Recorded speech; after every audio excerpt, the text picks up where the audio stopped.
In the panel, once again, as we did yesterday, we'll be looking at the questions that come in from you through Slido. If you wish to contribute a question through Slido, then you can do this either by entering it into the screen. In the streaming screen, from time to time, you'll see a panel which is there. Otherwise, you can go to slido.com and register there. The code for today's event is #ASC2. Please only submit your question once. It will go through to the moderator, and the moderators will then select from the many questions as we have so many participants. So without further ado, I'd like then to pass over to our moderator for this session, EASA's Principal Advisor for Sustainability and the Environment, Kai Bauer. Yes, thank you very much, and good morning, everyone. Thank you, Janet. Thank you, everyone, for joining this morning on this session on green recovery as part of the Annual Safety Conference. It's a very odd situation. I think we all realize that. I'm sitting a bit lonely there, moderating a panel, but this is 2020, so we adjust to all kinds of situations. What I can already say in the preparation for this from the panel. We are all, as humans, able to connect on with all kinds of tools. So we try very hard to make sure that this session will be as engaging as a panel if we had all the other panelists also here with us. So coming to today's topic, we've seen and discussed the challenges that the industry is facing on the path to safe recovery. John has introduced in his part the challenges that the industry are currently facing, the hard choices that are being made, and how it affects personal people, all of you, all of us. So in a way, that's the element of also including well-being, as John put it. And in a way, this session will be about the well-being of the planet. As it were, and we'll argue that the well-being of the planet is not a nice-to-have. It's an essential element of the recovery, of a notion of green recovery, and that's what we will explore today. And we will explore how important it is for aviation to thrive in the future. One element of this is that we see that the societal expectation for sustainable aviation are really increasing, getting stronger by the day. That has not gone away with the crisis, and it has been, on the contrary, connected to the notion of recovery. So what you see is that, on the one hand, citizens clearly express in Europe the importance of environment. 94% of European citizens believe that environment matters to them personally, and that is translating into the recovery efforts at the moment. So what you see is the EU that has announced the 75 billion euro recovery package with clear links and ties to green targets. Essentially, the European Green Deal is seen currently as an opportunity for this recovery to achieve the European Green Deal objectives for 2050, which is becoming a climate neutral bloc in the EU, climate neutral region. So, in a way, that's seen as an opportunity now to invest in the green recovery. At national level, we see that in certain countries, bailout packages have been linked to green conditions. We've seen, for example, conditions around intermodality. You're having to use rail where there's rail available as in Europe. So that is already being put forward by national governments as part of support packages. Just to name two elements there. But think of it not only as as an issue for governments. We have also on the markets a thrive there. You see investors looking for sustainable investments, and these are increasingly more successful than other funds. We had in the first quarter of 2020 we had 45 billion dollars moving into environmental and social governance funds, while other funds were being reduced. So all of this is showing the financial side of things. We've seen also on the market perspective that that in certain industries, sustainability sells. Sustainability is successful for market shares. I think of the car industry, where a new incumbent, 15, 16 years old, has a higher market capitalization than the old participants in the market. So all of this is happening, and it points towards the opportunity that lies in this. Green recovery is an opportunity also for aviation, and that's what we want to explore today in this panel. How the different actors, the representatives in this panel, from the different parts of the industry are seeing their view on green recovery and also them shaping the green recovery in that sense.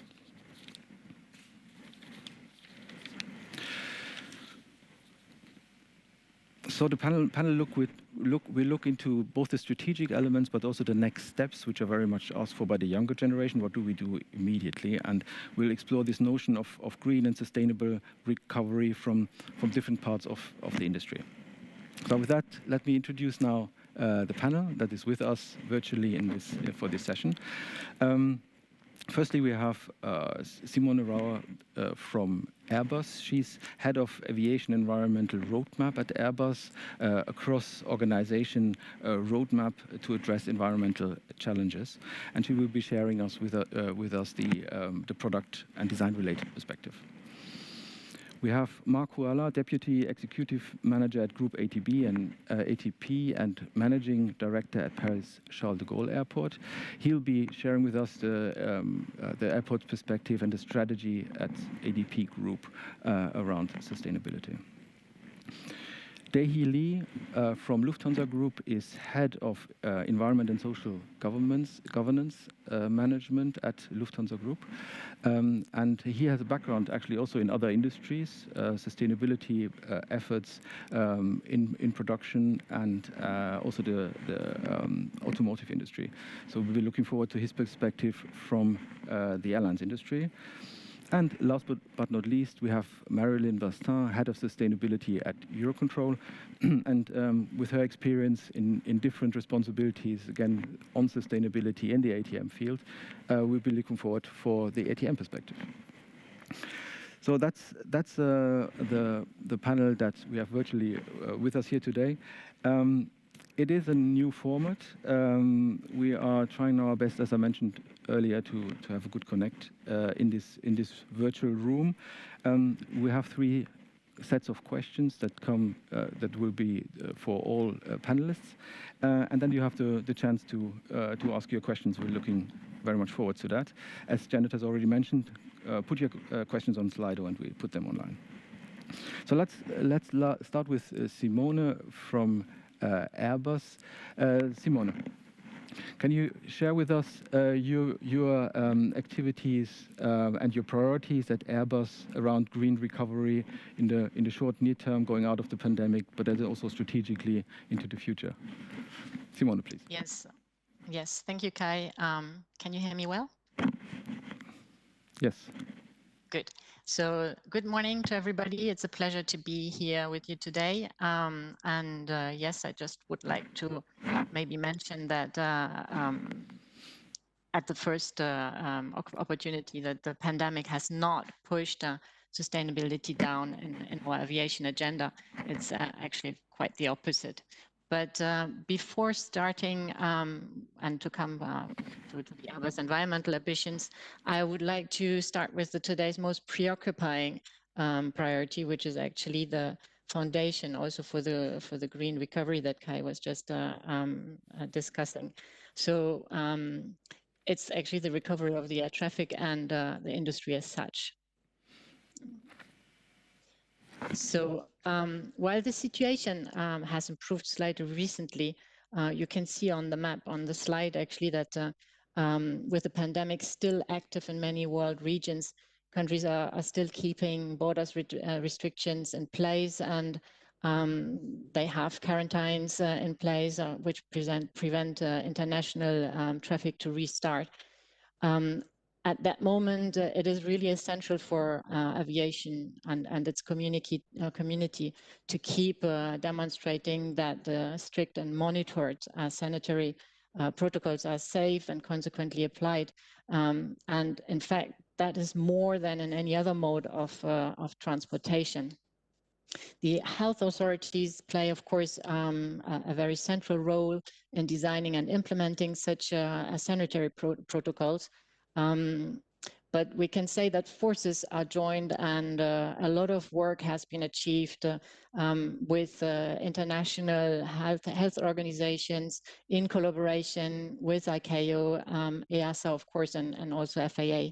So we would like today urge that these collaborations will continue, and further passenger testing protocols at airports, for example, are really needed to allow COVID-free flights and without any need for quarantines. The economic recovery, as you can see also as a quote from Mr. Juvenac, it's really essential for ensuring the economic recovery and necessary resources that should be available to address our collective first priority, and this is the green recovery, of course. So we at AIRBUS are ready to lead the way towards sustainable aviation and also raise the climate ambition with our industry partners. Our CEO has been very vocal on this in medias recently, and we are standing to that commitment. We already in 2009, together with our industry partners and of course the International Industry Association Air Transport Action Group, which is called the ATAC, we have committed to the industry-wide decarbonization goal to halve CO2 emissions by 50% in 2050 versus 25 levels, which you can see on this slide as well. So the recent Waypoint 2050 report, which has been issued in September, is reconfirming that 2050 target, but now it also provides an outlook beyond that date. And I would just like to come to some key takeaways on this slide, which is showing that industry believes net zero emissions can be possible for aviation at global level, even in 2060-ish, I would say. But also mentioning that some reasons may be even earlier. So it also shows that aviation needs, by all means, a mix of solutions, and that we will have to accelerate on all of them. So you can see here, it's new technologies, operations and ATM, sustainable aviation fuels, and also offsets for the shorter term. It also becomes very clear from these charts that new technologies and sustainable aviation fuels are really key for the decarbonization of our industry. Sorry.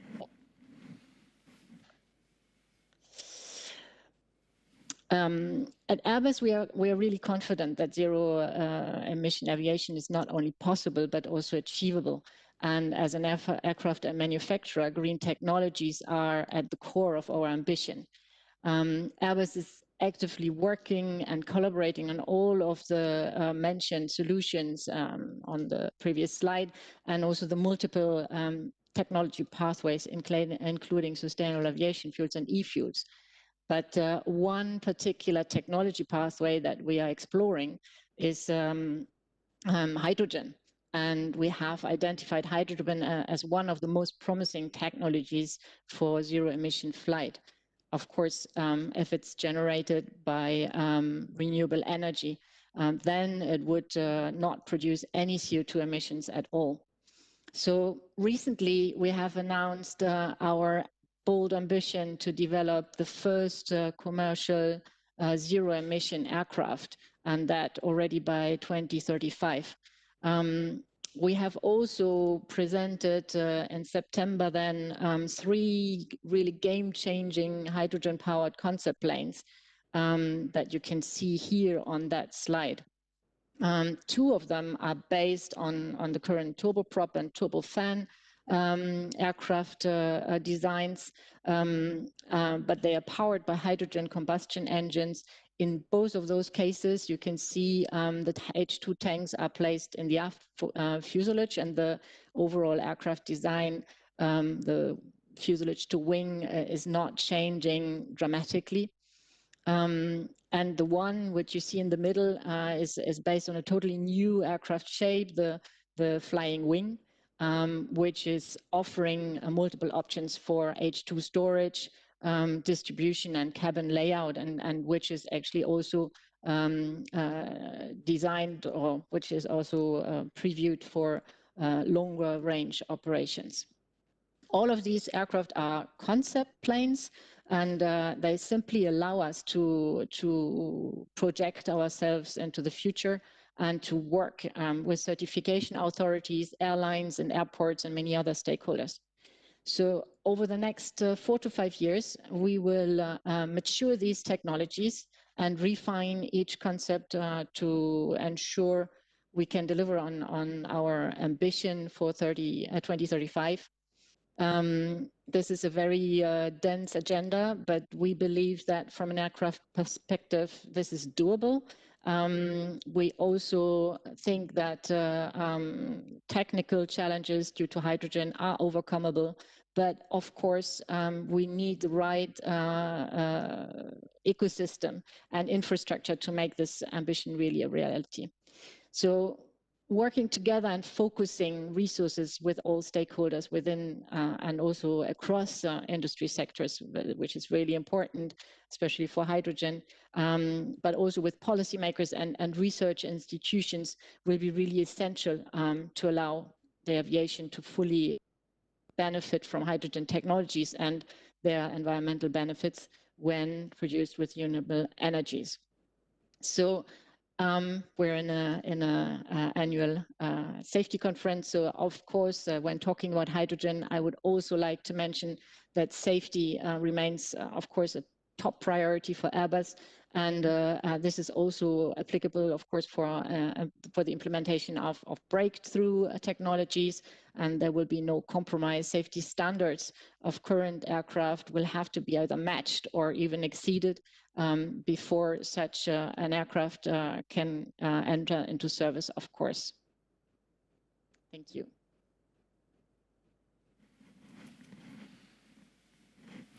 Thank you very much, Simone. That is a very interesting outlook towards the future, and some really concrete milestone that you've mentioned on the move towards zero emission aviation. And I'm sure we'll pick up on several occasions during the panel today on especially the hydrogen element of this. Now, with that, I would like to pass the floor to Marc to give us the aerodrome perspective. Marc,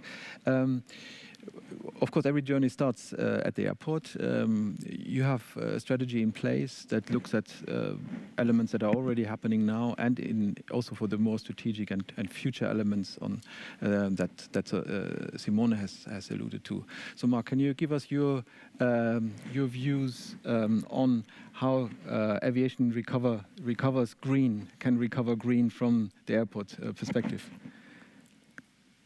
Well, good morning, gentlemen, ladies and gentlemen. Yeah, as you say, for us, and airports become greener and greener is of utmost importance. Where the environmental objective of this of the Paris CDG Airport is twofold. I don't know if you have the slides on, but the first one is about I would say carbon emission, which are assessed over 2 horizons of times. As you could see it in the first slide, the first horizon of time goes up to 2030, and by this time, our objective is to achieve carbon neutrality and broadly speaking, generally speaking, to strive for zero environmental impact on our operation. In order to try to achieve those objectives, we have started to electrify the airport equipment and the vehicle fleet. We will keep on going on that electrification. And for example, to give you some example, we are considering requiring in our future tender of our ground handling licenses to commit to total electrification of all the ground handling equipment. We are now as well installing 2 geothermal power plants to improve the energy performance of our terminal, of our airport platform. We also buy some electricity, which is fully renewable from other sources, but renewable energy sources. And last but not least, we are thinking of planning of offsetting our greenhouse gas emission from our operation. And this is a scheme, but it's not finished yet. Second slide, please. So second slide, well, the second time horizon is around 2050, when we want to achieve zero carbon emission for Paris CDG Airport. Again, to achieve this goal, we will require the cooperation and the collaboration of all stakeholders in the aviation industry to work out with us a roadmap for airports. So far, we have already taken the following actions. First, we adjust our airport charges according to noise, as well as to greenhouse gas emission generated by planes. Second, we are implementing environmental label for our activities and also for airlines, and as well as ground handling operation. And we are also working on establishing a roadmap for Paris CDG Airport in waiting, as Simone said, for the zero emission aircraft from AIRBUS. As such, we are to build this, let's say, the roadmap. We are currently working with oil companies on the capacity, on the ability to supply biofuel to aircraft operating at CDG Airport.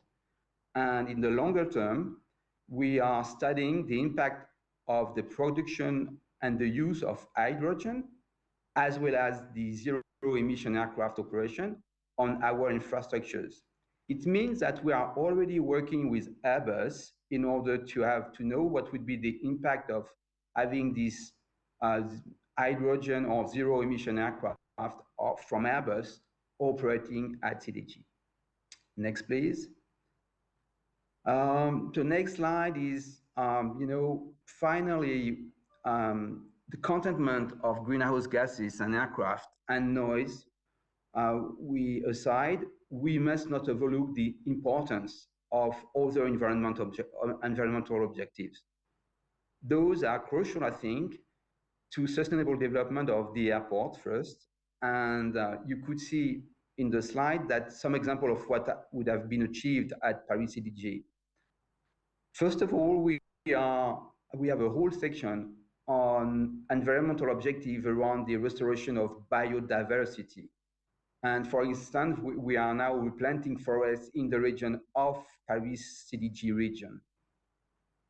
We have also come up with some strategies and action for improving the quality of water, soil, air, and of course, for avoiding any pollution of those items, any pollution due to airports, of course, and in our surrounding environment. We also support the economy of our territories and our immediate environment. And last but not least, we have implemented the management and the planning of land use, and the concept of zero net artificialization has to improve the ecological values of our territories. And all those Three slides give you, provides you a global scheme on what our objective in the, let's say, short, medium, and long-term environmental assets and issues about Paris CDG Airport.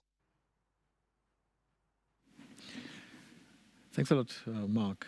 Thanks a lot for that intervention. It was very interesting to see how really as an airport you act as an integrator of the different activities, and you have basically the integration of both of novel technologies at your airport, of the fuel side, as well as aspects of biodiversity, which are frequently neglected in the discussion around aviation and environment and sustainability.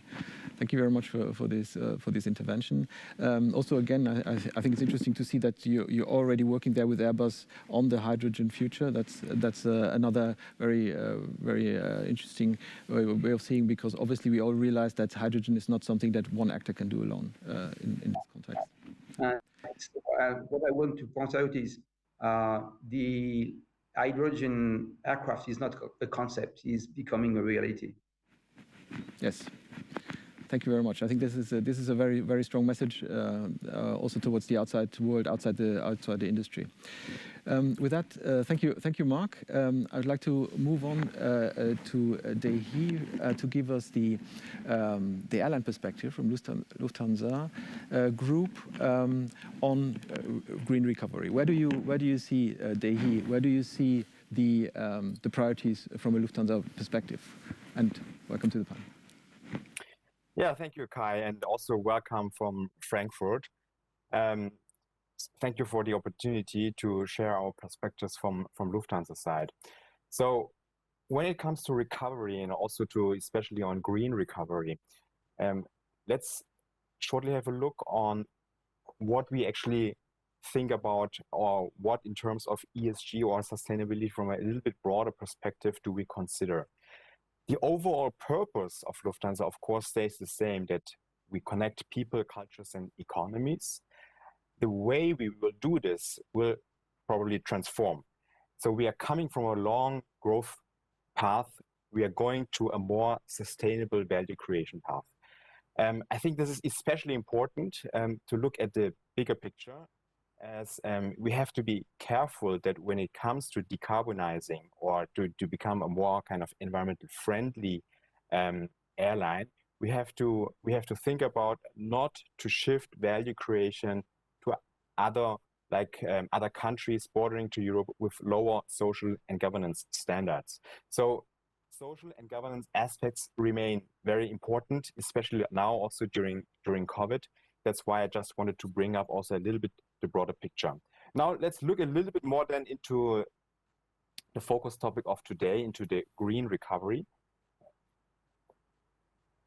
Here we have our 5 levers. I think you can broadly categorize them into avoiding, reducing, and compensating. The first one, of course, the intermodal shift to avoid, especially on domestic routes.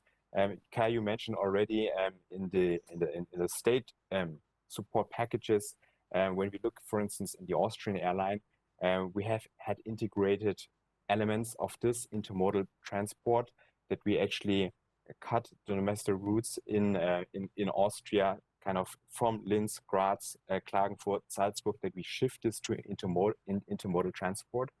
We are going very similar ways also in Germany, where we have the product, like in Frankfurt. So here we are accelerating the expansion towards other cities, and we have already announced in July Hanover, Leipzig, and also Basel. So here, I think this agenda will get a lot more attention and speed in the future.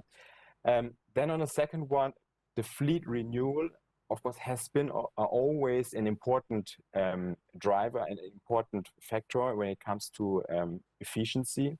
Of course, this stays also during COVID. So here we are continuing our efforts, probably now in the recovery phase, let's say a more passive fleet renewal, so that we kind of phase out more quickly the old technology, and also shift new technologies, especially in the restart phase, focus only actually on modern planes.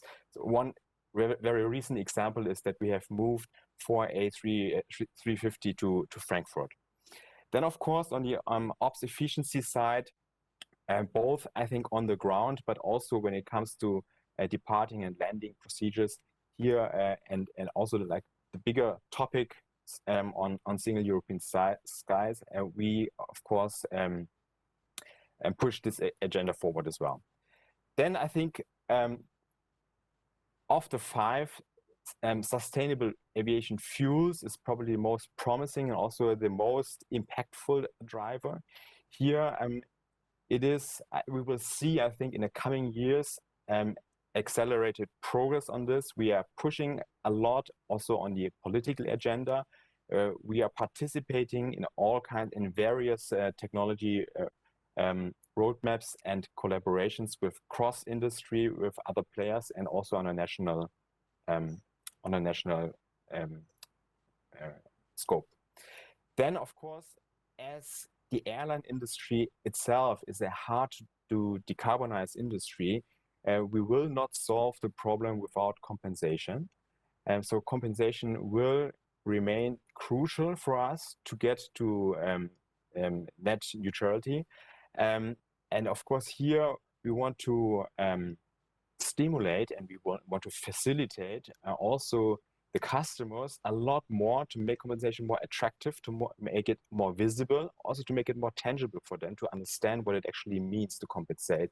And we will also soon launch here a program which combines our Compensate platform with our loyalty program. That will actually happen next week. So that's kind of the broader picture on how we look at it from an airline perspective.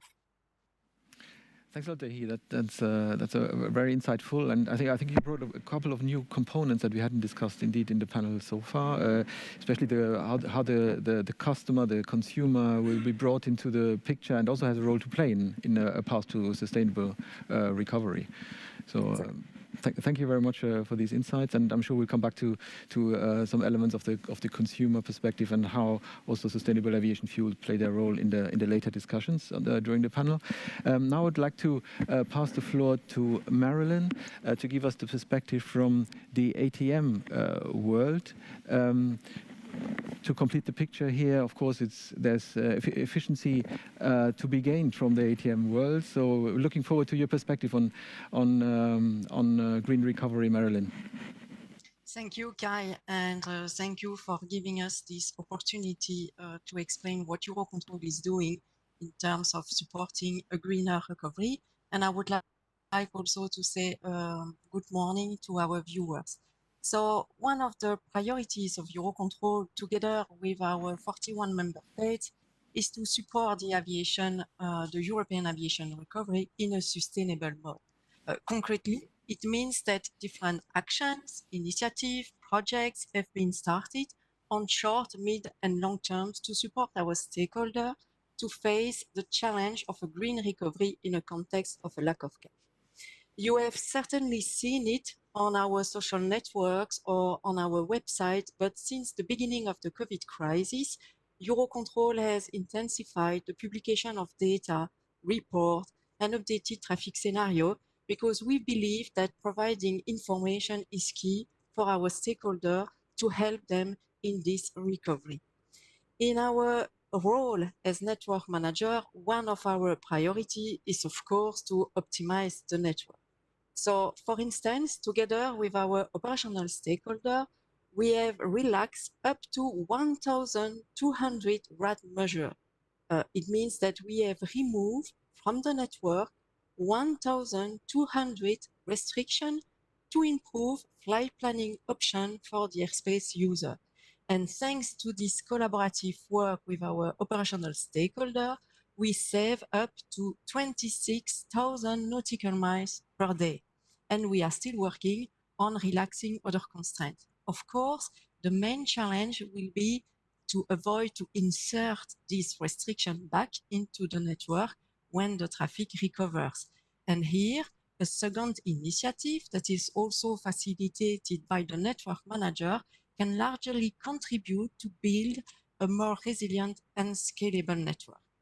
This second initiative is the Operational Excellence Program. The concept is around building the network together. So it's based on exchanges of best practices in terms of operational and technical implementation between different involved stakeholders and to agree on a common work program. This process is still under validation, but it's quite promising. And beside the optimization of the network, EUROCONTROL is also working with the stakeholder to support them to reduce the environmental impacts of the operation. So in a few days, a new European CDO-CCO action plan will be published. So CDO and CCO, it's for continuous climb operation and continuous descent operation. And this action plan will include a recommendation for all stakeholders that are involved in CCO and CDO operation, but you will also find some appendices with concrete material to support pilots, air traffic controllers, but also airport to optimize their operation. And so this is really the result of a fruitful collaboration with many stakeholders, and we are convinced that this new action plan can contribute to the green recovery. And for instance, one of the outcomes of this new action plan is the creation of 2 new specific training for ATCO and pilots, so for air traffic controller and pilots, to better understand the challenges behind fuel and flight efficiency. And these new training are already available on our YANS training portal. And the 14th of October, we have also started in the scope of our joint work program with EASA, a new working group called ATM INSP Environmental Transparency Working Group. And this working group aims to develop proposals on how ATM and INSP provider can increase their environmental transparency, improve the monitoring of environmental performances, and demonstrate their effort to deliver environmental friendly services. And I would like to say that there are already 19 INSPs and also CANSO, CSRGU that have already committed to work with us on this ambitious program. And so finally, to conclude on what's happening now, we strongly believe as EUROCONTROL in the added value of collaboration and discussion to support a green recovery. So we have organized a new series of webinars called EUROCONTROL Stakeholder Forum to give an opportunity to various stakeholders to share their views and challenges in a post-COVID era. We have also developed specification around the concept of a collaborative environmental management, which aims to bring together the core operational stakeholders to improve their operation at and around an airport. So the CEM concept is already implemented at various airports, but we would like to update this specification to support the uptake of sustainable aviation fuel, for instance, or for introducing new entrants such as drones that may also have some impact on operation around airports. And next slide, please. Now, on longer term, EUROCONTROL is fully supporting the implementation of the Single European Sky and the ATM Master Plan. As I said earlier, it's essential to provide a resilient and scalable network for support the green recovery. And the implementation of the airspace architecture study, the digitalization of the Single European Sky, the deployment of advanced CSAR solutions are quite important in this respect. We need to provide a connected ecosystem, rich in data and cyber secure to increase progressively the level of collaboration and automation. And for doing this, innovation is quite essential. We need disruptive technology, and it can only be driven by innovation and research. And it's why EUROCONTROL is putting a lot of effort in innovative projects for a sustainable aviation. We are contributing to many projects which cover different dimensions of aviation sustainability challenges, such as hybrid and electric aircraft, avoidance of contrails, the impact of new entrants such as supersonic flight or drones, and we are also working on our modelings in terms of noise emission and air quality. So on short, mid and long term, EUROCONTROL is putting aviation sustainability development at the core of its activities to support the aviation stakeholder to meet the Green Deal objective and to support a greener recovery. Thank you, Kai. Thanks a lot, Marylin. Thanks a lot for these insights. And I think here the perspective of actually this has to be a collaborative effort. I think that's what you underlined very much in your presentation, which I think is very much to the point of how we can achieve transition towards sustainable aviation. So thank you very much for this intervention. Now up to you. Thanks for sending in slides and questions via Slido. We have, of course, received quite a few, so forgive us if we cannot come to all of those questions. But I will pick two now, and then we'll have a second set of questions later on.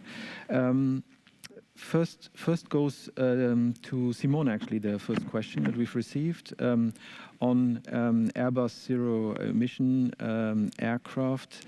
There's a question around if you can be a bit more specific around the milestones. You mentioned the 4 years. The question here from the floor is that realistic? What kind of stumbling block do you expect on the way towards a zero-emission aircraft? So, Simone.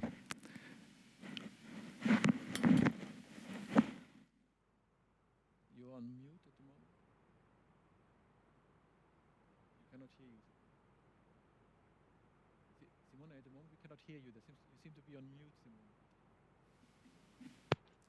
Thank you. Sorry for that. Thank you. So thank you very much for that question. And yes, indeed, as I mentioned also already in the presentation, actually the milestones are ambitious. We will need to have a first demonstrator probably already in the early 2020s, but we will have more demonstrators over the next 4 to 5 years. We will then obviously work on the maturity of the different technologies, and in 2025 roundabout, we hope to be then ready to make specific technology choices. So what then needs to come next is obviously, and this is a challenge, is the certification to airworthiness standards. We will obviously work closely together with EASA, but also the other certifying bodies on that one. And we will have a full scale aircraft prototype in our plans actually for the late 2020s in order to then meet our 2035 ambition. Thank you. Thank you, Simone. That is very insightful. We actually have a follow-up question for Marc from the airport perspective on hydrogen as well from the floor. So, Marc, how do you see that? You've mentioned already the cooperation with Airbus. How do you see from airport perspective the major stumbling blocks potentially on the way towards zero emission? You were very clear in saying that you see it's becoming a reality. Where do you see the real situation right now and potential stumbling blocks?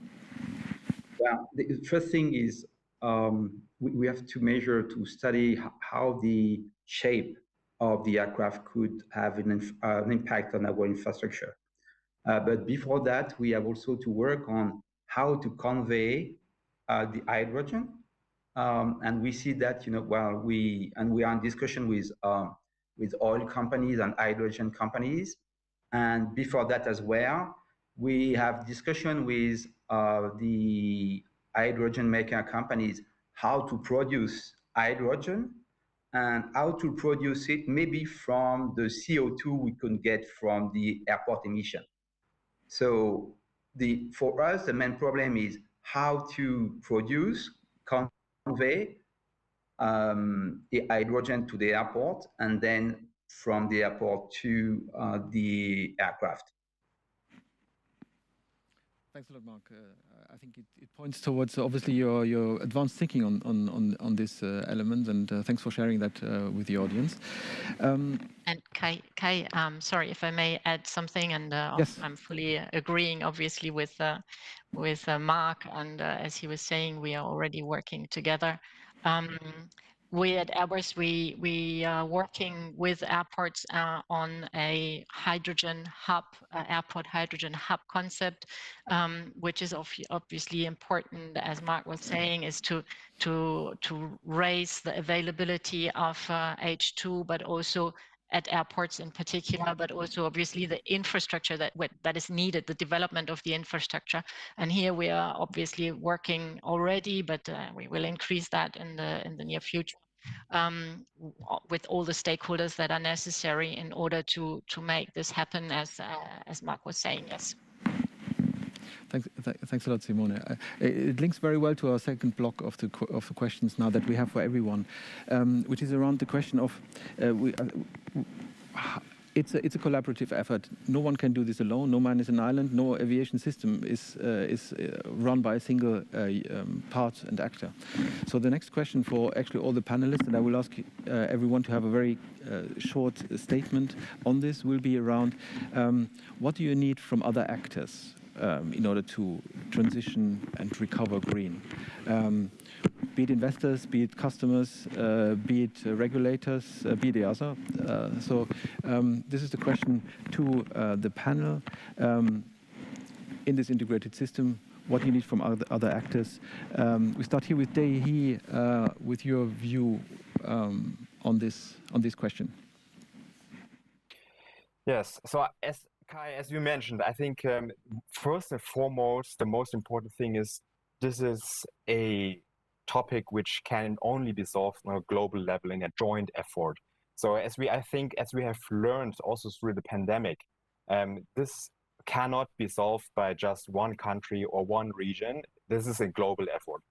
So I think first, that's why I think that what politicians have to provide now is whatever we do, and it will have a cost, of course, to solve this. Whatever we do, it must be with level playing field conditions. Otherwise, we always will have the danger that we will just move the problem towards other regions. With that, I think first, we still have the challenge of technology and innovation. So we don't know yet which will be kind of the winning technology. It will be probably also not just one technology, it will be a combination of several technologies which we will need. Therefore, I think a lot more investments are required into that space. Then secondly, if we talk about sustainable aviation fuels, I think here now with the investments, or to trigger now the investments, we need pricing to be on a level which investment companies can plan with as well. So here on this pricing stability, we need governments to support a certain price floor. And thirdly, also coming to kind of the staying on the sustainable aviation topic, we as an airline, of course, we need to give a demand signal. Of course, also here regulators can help, and we are discussing on SAF mandates and quotas, but this kind of demand and also here planability that we can plan with a certain demand in the upcoming years will be the third thing. And last but not least, a lot of those investments will have a lot of risks as well, and this is towards the investor community. Of course, here we need help and support to de-risk those investments.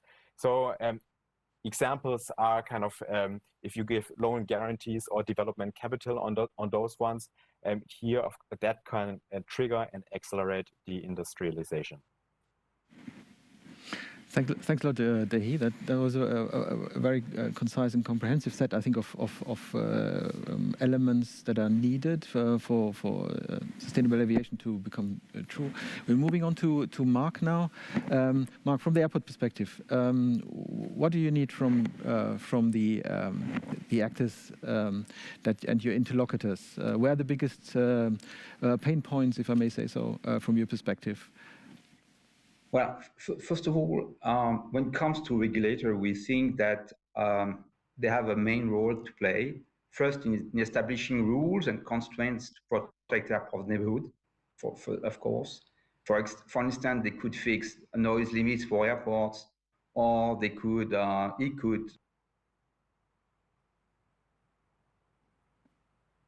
Marc, your audio just went offline. We cannot hear you anymore. Okay, sorry. Yeah, Here we go. back. Yeah.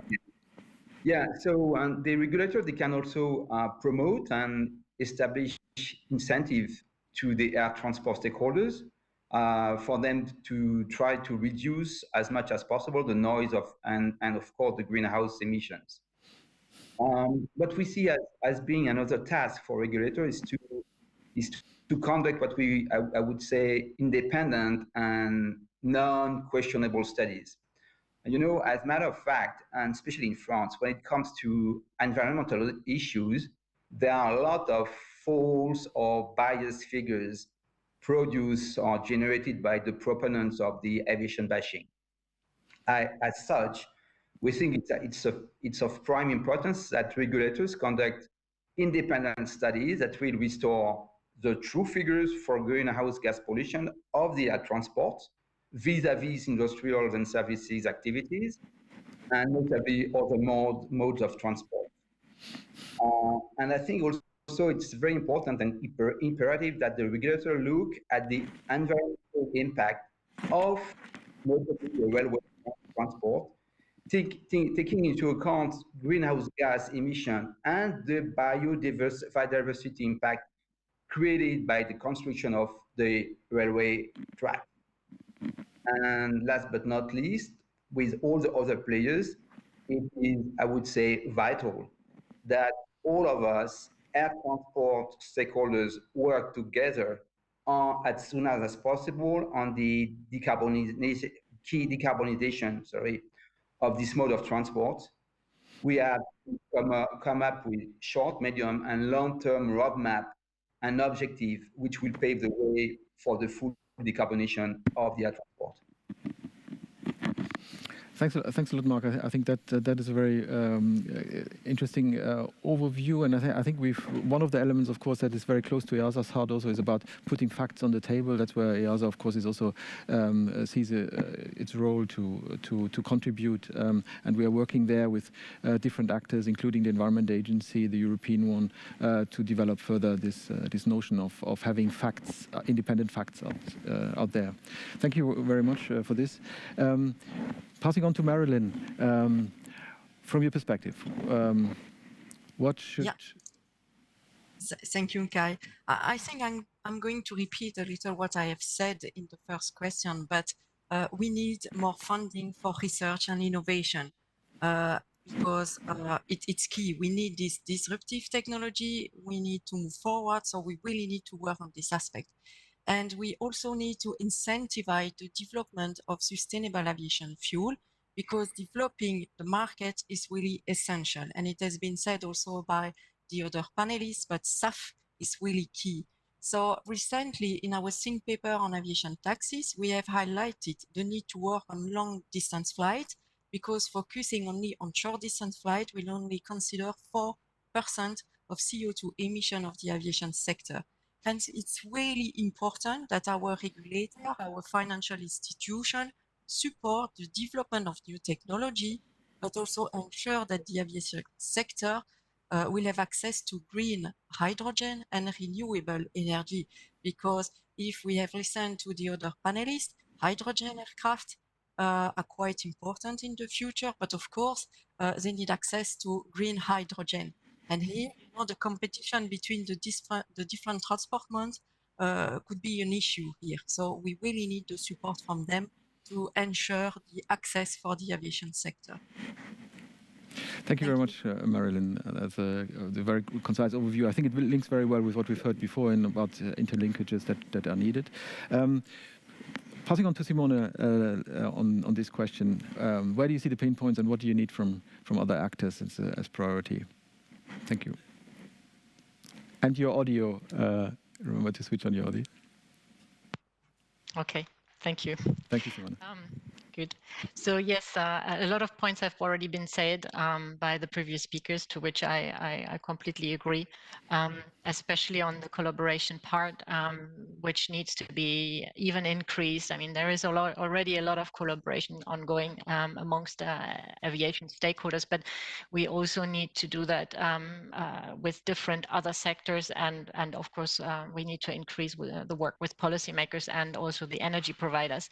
I would like to highlight actually that the energy is actually a key point, and it's really where we need to focus, especially on the global energy transition.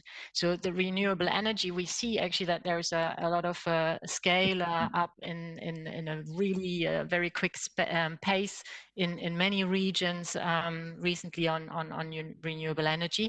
But we need this evolution to accelerate, and especially also it will be paramount to have green energy available for H2 production, but as well obviously for the e-fuels, and we have already heard the importance on sustainable aviation fuels in global, but also of course in the longer term on the e-fuels. So I also fully agree that this needs to be discussed in parallel, at least at ICAO level and at global level. We need to ensure that there's a level playing field, but we also see that in the EU there are a lot of great steps that are happening right now with the EU Green Deal, and we are fully supportive on this one too. So just saying also from an aircraft manufacturer perspective, we obviously need that funding and innovative and sustainable financing of this research and technology funding needs to continue and needs to further be stimulated. Also what Marylin was saying, the positive policy, incentivizing policy frameworks for sustainable aviation fuels are really key too. And I have already spoken about the specifics on hydrogen to keep short in my previous answer on the airports. But yeah, we need to have the infrastructure development, which is really important for this very exciting new projects. And yeah, I can only emphasize that point too for the policymakers and also the whole ecosystem. Thanks a lot, Simone. I think we see the challenge ahead, and it's increasingly being discussed. And like many of you have mentioned in the panel, it's especially an area where a lot of interaction is needed. Still some research needed and interaction there. Thank you very much for this. We are approaching the end of our session today. We have time for one last question from that came in through Slido. It's related to the young generation. I will ask Dae-hee to respond to this one. It's been addressed to many in the audience, but I think Dae-hee can probably share the airline's perspective on the question of aviation and airlines in general being seen as an industry that is inherently dirty by especially by young generation these days. Certainly when I talk to my kids, there's a lot of discussion on that floor. We know, of course, also the surveys along those lines. Dae-hee, how can we win back? How can aviation win back confidence in the young generation? What would you respond to the generation Greta, if you like? So First of all, I think I would like to encourage the younger generation to keep on their efforts. I think they have really achieved a lot in terms of getting this topic to a higher attention. I think that has been a great achievement, and they deserve it. I myself have 3 children, so I can very empathize with their agenda. So having said that, I think first what we need to do now is I still see a big gap between what they perceive and what is reality. It is aircraft or airline business aviation is causing 3% of the whole equation, not 30% or 50% or whatever else they think. What we see also in our studies. So I think here this will need a lot of education what actually it means in terms of other industries, what is possible in terms of technologies as well. But secondly, I think we have to get a very transparent and honest discussion. Airline business is a hard to decarbonize industry. Of course, we support, and I myself, I'm an engineer, so I'm always getting excited when I look at hydrogen technologies. I'm excited when it comes to sustainable aviation fuels. But of course, we have to stay with the reality as well. What is possible and what is still needed to compensate. So here, I think we have to get a lot more into kind of an honest and credible discussion mode. And then thirdly, I think, of course, it's not only about saying, hey, everything is difficult to do and we are just a small part of this. We have to also show very credible willingness that we are moving forward. And we do. And we do a lot. We have quite big investments. We have now we are setting together with the policymakers, we are setting a quite ambitious agenda on what we actually want to achieve. As also Simone mentioned just earlier, on a European level, we are at the forefront and we are risking ourselves as well in terms of business case that some business might actually go away. We are risking ourselves that because the overall market will maybe also become smaller, but and everything will come at a cost. But this is, I think, also the way we have to go. So if nobody moves, nothing will happen. So Europe is at the forefront. I'm proud to be here, part of this European agenda. But then we need a very clear and honest also discussion on this. Thank you very much, Dae-hee. That is, I think, a very clear message for the young generation. Things are happening, and we probably have also work to do to reach out to them. Time is running out. We are getting towards the end of this session. I think you got a sense that we could discuss here with this panel, and with you, hopefully, also still engaged much longer on this topic. Nevertheless, I would now like to thank especially the panel for their contributions and these engaged discussions that, at least from my side, was very engaged and felt very close, even though we were far away. Thanks to all of you, the participants in this panel from your home screens, wherever you were joining us. It was a pleasure to have you with us. By way of takeaways, I would like to offer 4 takeaways from this session. First one, certainly, things are already happening now. Sustainable aviation is not something for the future. We've heard from the manufacturers, the operators, the ATM system, the airports, elements and actions that are happening right now. The second point is that zero emissions aviation is becoming more of a reality. There's milestones, there are timeframes being discussed, that technology is being discussed. It's becoming much closer, much more of a reality than a couple of years ago, and it seems to have gained considerable momentum with what we've heard here from different parts of the panel. Certainly, it's a collaborative effort. It's a effort that needs regulators, that needs finance, that needs all the actors that we had also around the virtual table today to make this happen. And here also, of course, EASA stands to play its role. We've heard the EASA's role in providing independent information. EASA has launched a sustainable aviation program to support essentially all the elements that we've discussed today.